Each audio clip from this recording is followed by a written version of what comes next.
Hello everyone! I'm here in the middle of baking season as it is only a couple of days away from Christmas. And you guys know that I love cookies, but I am also partial to other types of baking. Mostly other types of cookies like gingerbread or sugar cookies, but still. And so when I came across this video from Buzzfeed on these life-changing baking hacks, I was like, well, we need to test them. And also, I need to bake anyway, so this is great. So I thought I would sit down with you guys, we'll test out these hacks together, see if they actually work as well as they do in the videos, and if they actually make a difference in, you know, hacking your baking and making it easier to do whatever you're trying to do. Make sure to check out the playlist at the end of this video and link down below if you want to check out all the tasty or BuzzFeed tested recipes that I've done. Make sure you click the thumbs up button and subscribe so you don't miss out on new videos every Saturday. And without further ado, let's get into this. So the first hack involves baking cupcakes, which is great because I have cupcake batter right here. And this hack involves using an ice cream scoop to scoop the batter into the cupcake tins. You've probably seen it all over the internet because I certainly have, and have I tried it? No! I just use a spoon because somehow in my brain I think it's easier to clean a spoon than it is to clean a slightly larger spoon. This can't be that difficult, right? Okay, that was a lot of batter. Maybe a less full scoop next time. Okay, is this easier than a spoon? Let me get a spoon, what I would normally do. Okay, it's slightly less messy and it's slightly less time consuming. All right, I get it. Ice cream scoop, you win. And another hack that I want to test out that is in this same realm is if you find yourself in need of baking cupcakes and you don't have a baking cupcake tray, which is also known as a cupcake tray, Rachel. Cupcake tin. And apparently if you do not have one of those, then you could use a tray, thank you. A tray, a cupcake liner, and then one of these little like sealers for a mason jar, and you can use that to keep the cupcake in place. So I figured we'd test these out at the same time since it's all about baking cupcakes. So first, I'll use the first hack for the second hack. Kind of curious how this is gonna look at the end versus these ones, because these are already starting to like widen slightly. Here are the completed cupcakes, the ones in the mason jar lid things. You can see they've sort of expanded a bit, so they don't really look like normal cupcakes. But if you are in a cupcake pinch and you don't really care what they look like, it did work. And then here are the other cupcakes. Ooh. Next up is a hack for dyeing your icing. So I have a bunch of buttercream icing that I have made, and apparently if you do not have like food coloring, you could use Jello. And something is sticking in the back of my head like I have tried this, which is entirely possible, though I don't remember. But like something is like, you've tried this, Rachel. So I figured I would try a little bit from 3 different flavors and just see how much it dyes the color of the icing and how much it flavors the icing to whatever the flavor of Jello it is. Like, I don't know in what world somebody has Jello on hand but doesn't have food coloring, but all right. Lemon, by the way, seems to be just basically white, so don't do that. Okay, we have lime, and then we also have raspberry. Whew, that stuff smells potent. So first of all, just to confirm, this doesn't like turn yellow magically. Oh, slight. No, that's a bust. I am curious though if this does taste like lemon though. Like, no it doesn't, but it also doesn't dye it, so don't do that. All right, let's try the pink, the raspberry one. Okay, it's definitely turning it like a nice bright pink color if you're looking for pink. If you're looking for red, you are not gonna get that. Almost dropped icing all over myself. So you have a nice pastel color. Okay, and what about the taste? Oh, it's got like crunchy Jello granules in it. I don't know how I feel about that. The raspberry flavor isn't super strong. I do have like a little hint of it, but just as a heads up, there's that. So if you want a pink color, that might work. Let's try the lime one. Anytime I think of Jello, I always think of Joey from Friends. Always room for Jello. This is a very, very faint green. That's barely green, that's gra. Okay, so this is about as green as it gets, which is not super green unless I added in more of the Jello, which would just make it taste more limey. So first I'm gonna taste test it just to kind of see. Not super limey. Okay, let's try and like bulk it up a bit. Make it a little bit more green. What do you guys think the worst flavor of Jell-O is? And the best one? Best is obviously blue raspberry, that's no question. And then the worst is probably grape. Yeah, grape's disgusting. Again, barely green. And if you want a very, very light green, does it taste like lime? Not really, but it's like so barely a shade of green that I don't even know why you'd bother. Personally, I don't think this dyed it enough. Other than the pink one, that was pretty much the only one that worked, and it did give it a little bit of a flavor. My personal opinion is that the granules of the Jell-O don't add anything to the creaminess of the icing. In fact, it's sort of distracting and kind of gross. So me, personally, not a big fan of this hack. The next hack we're gonna test out is if you have kept your butter in the fridge and you need to use it for baking, it's oftentimes a lot easier to use butter that is softened.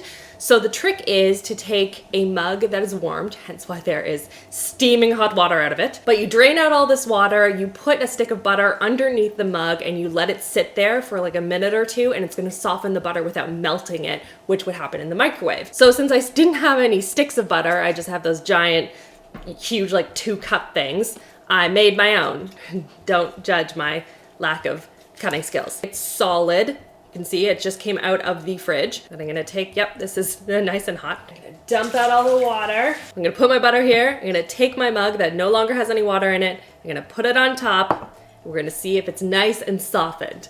1 minute. Okay, it has been about a minute, so let's take off this. You can see it starting to melt around the edges at the top here. It still feels rock hard and also very cold. So I guess we'll put this back on top for longer. Like, this mug is fairly hot. I feel like the butter should have softened more by now. Now in the video they did use like a tiny little cube of butter, and I don't know what you're baking when you only have to use that much butter, but yeah, that shouldn't take that long to like, you know, come to room temperature. Okay, let's see now. Anything? Anything? All right, it's slightly softer, more up at the top than at the bottom. Yeah, this part is still like completely like refrigerated solid. The top part seems to be like mushing a little bit, but it's still not like fully like room temperature softened. The only way I can see this working is doing it literally as they have done it and do like little cubes at a time and put it under, but like honestly, it's not gonna take that long to defrost at room temperature. I guess that's fine, but for baking purposes, no one uses like this much butter. There's also a hack in here for keeping cookies moist. Now, if you are a human that can keep cookies in a container so long that you actually need an apple in there to keep them moist, we're gonna have to have a talk because you don't have a good enough cookie recipe. But if for whatever reason you have an issue with your cookies going stale, seriously, we have an issue, then apparently putting in a wedge of apple into the container is going to help keep the cookies moist for longer. But I figured we could do a little bit of an experiment on this one and do a couple of cookies in a container with the apple wedge and then some without, and see if after a couple of days the cookies are actually moist for longer. I've done this with bread and it works really well. I figure apples along the same lines, but I'm wondering if the apple flavor is going to transfer into the cookies, which I do not want. Apples are delicious and cookies are delicious. I don't want my apples in my cookies. Does that make sense? I feel like that's not a lot to ask. All right, so we have our cookies right here, and I just realized you probably don't want to leave this apple in here for too long because then it's just gonna start going rotten, so that'd be pretty gross. So let's see what these cookies look like once I take them out of here. So the cookies that did not have the apple in it, they still, like, they have a little bit of dryness to it, but like not terrible. And then these ones definitely feel moister. Ew, oh gross. Make sure that they don't touch the apple because this is like all soggy and stuff. Ooh. Now the real question is, does it taste like apple? So let's try it. It doesn't really taste like apple. It does very much smell like apple once you open up the container though. I'm gonna compare it to the ones that I didn't have the apple in. Those ones are a little bit more crunchy, but there's not like a huge difference. Personally, what I would do is I would use a piece of bread because that is actually going to keep a little bit longer than a piece of apple, and you don't want to be worrying about it going rotten and that's gonna ruin all of your cookies, so I'm not a big fan of this hack. Now that my cupcakes have cooled, I actually have a couple of different icing hacks to test out. One involves, if you don't have icing on hand, you can use marshmallows instead as the icing. So I thought this would not only be a good thing to test, but also I want to know if it actually tastes any good. So they just said to put your cupcake and put a marshmallow on top and bake it for at least 5 minutes. And then voila, apparently. All right, let's see if this comes out looking and tasting like icing. All right, it's been 5 minutes. It needs some more time. All right, guys, I put it in for another 2 minutes, and that is what happened. It just kind of melted off. Just gonna take that and scoop that right back on top there. All right, I'm gonna give it a second to cool, and then we'll taste test it. So I wasn't paying attention, and even though I put the marshmallow back on, it just slid right off again. But now it has cooled down a little bit, so I feel like I can eat it. Let's try this marshmallow icing, shall we? It does have a little bit of like a golden crust to it, so it kind of reminds me of toasted marshmallows, so like maybe it has a little bit of that flavor. I don't know. All right, let's give it a try.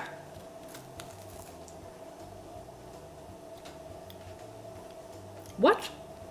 I don't even taste the marshmallow. I don't know what this is, but it doesn't taste like anything. It just tastes like cupcake without any icing on it. Yeah, this did nothing to me. This did not replicate icing in any way.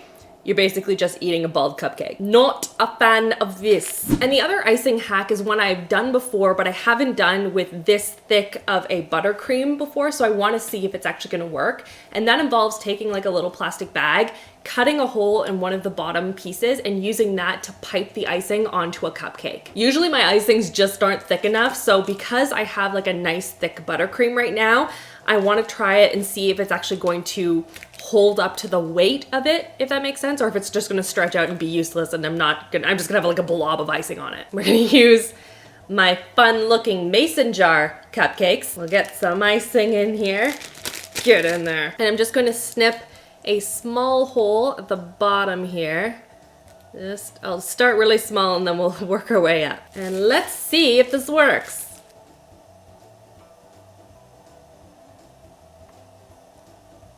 Hey, look at that. Oh no.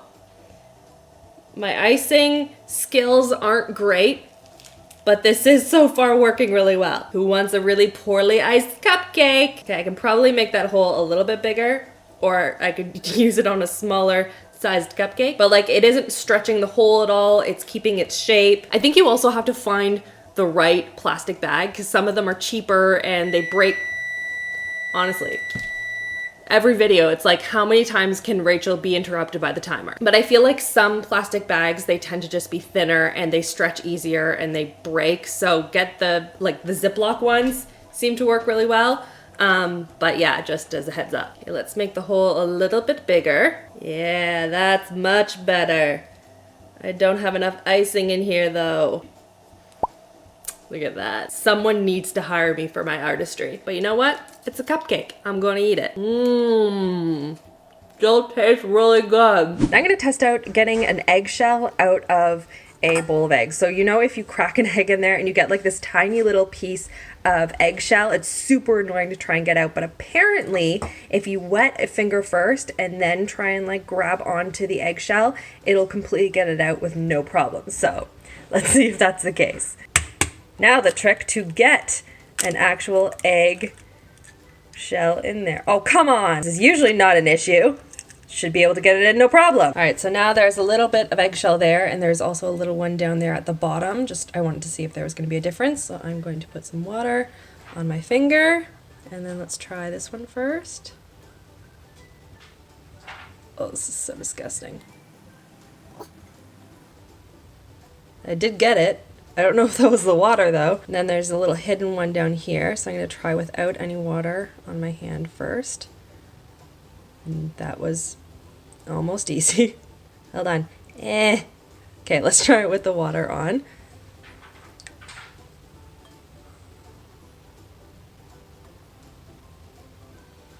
Okay. I did get it. It did make a little bit of a difference there. All right, that one did actually kind of work. Next up is a hack for rolling out dough, because I know not everyone has a rolling pin on hand. They're really bulky, they're difficult to store, all that stuff. BuzzFeed recommends instead to use a clean wine bottle to roll out the dough. So I have some dough here that Christopher made for me. I did not make this. So I'm gonna flour up the surface, flour my hands a little bit, and we're gonna add the dough. Oh my gosh, it feels amazing. So I have my clean wine bottle here, but Chris also found a hack online that people kind of wrap this in parchment paper. So I'm gonna try that first and then we'll try it without. This is, I guess, just like a cleaner way of doing it. All right, I need to stand up for this.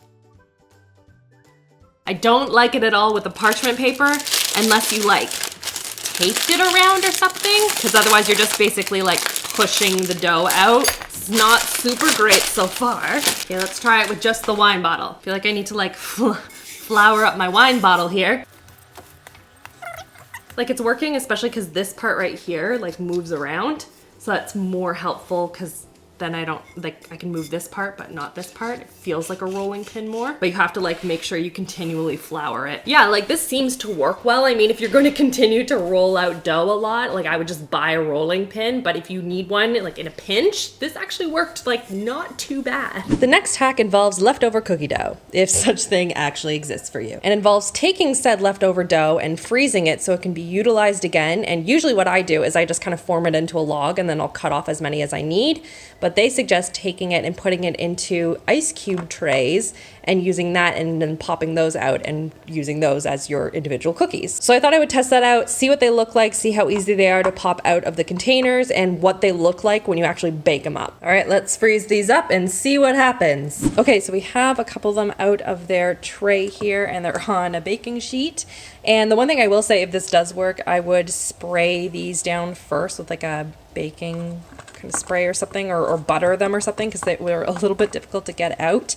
Oh, well, my timer went off. My oven is now prepared, so let's bake them up. All right, so cookies have come out. This is what they look like. The one thing I will say is that this one flattened out more and started to crisp around the edges a lot more than this one, and they're much smaller than the recipe originally called for, so that's just something to keep in mind. You may have to adjust the temperature or the amount of time because you may end up burning your cookies. The hack is fine, but I personally prefer it to like roll it into a big log and then chop it myself. But maybe that's just me. So what do you guys think? Have you tried any of these hacks before? Are there any baking hacks that I missed that I should try out? Leave them in the comment section and make sure you give this video a thumbs up and subscribe so you don't miss out on new videos every Saturday. If you want to see more of my testing tasty or BuzzFeed recipes, check out the playlist on the screen.